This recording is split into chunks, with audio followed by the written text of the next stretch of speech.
Hey everyone, it's Ed Graney and Adam Hill here at Raiders headquarters. Another day of pads practice, Adam. That's 2. A lot of guys out there making plays for the Raiders. Did anyone stand out to you today as the second day of pads come?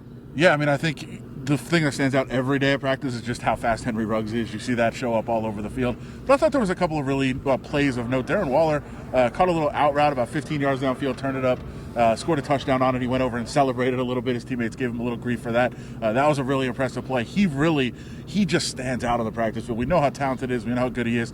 He really just jumps out at you. But then we also saw a nice little tipped interception by Eric Harris downfield. That was a nice play. Zay Jones made a nice little connection with Marcus Mariota downfield. So a lot of guys in the receiving corps making some plays. Of course, defensively, we saw Javen White again, making some plays, making some pops out there. You heard the hitting going on a little bit. Not crushing each other. Nobody's making big tackles or anything like that. But definitely you're starting to feel like it's football with a little bit more intensity. Speaking of the wide receivers, he mentioned another wide receiver, second-year Hunter Renfrow out of Clemson. Talked to Hunter afterwards, and we asked him, as he usually does, he has a homework assignment in the offseason. This is what Hunter had to say. And my homework assignment for this year was just to get a little stronger in the core. I feel like I've done that, and just be able to kind of envision. Last year, everything was happening so fast. You went to the Senior Bowl. We played National Championship, Senior Bowl, got married, moved all the way across the country. Everything was just happening. So this year, I just really wanted to be able to visually plan the season out, know what to expect, and just get better at, all right, if it's 1 high versus 2 high, what can I do on some things?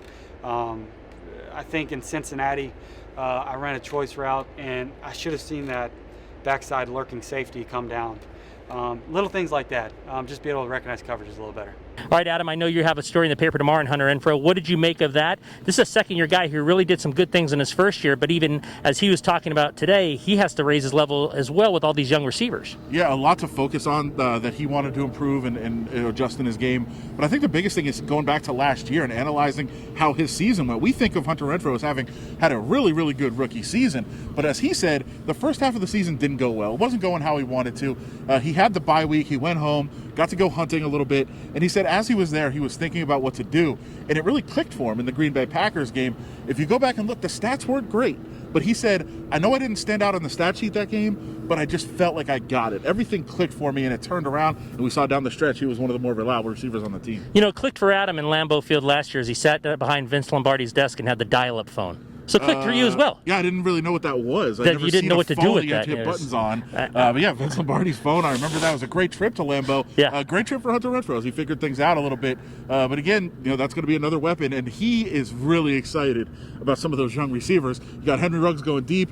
You got Edwards, making physical plays and using his size and his body. And Hunter Renfrow can now take advantage of that, sneak underneath, and do what he does, just get open. There you go. It's the second day of pads. They're going to have an off day, at least for media tomorrow. We're probably working some special teams. Be back at it on Thursday. Follow all our coverage daily at VegasNation.com. Download the Vegas Nation app for all your Raiders coverage. For Adam Hill, I'm Ed Graney. Keep watching.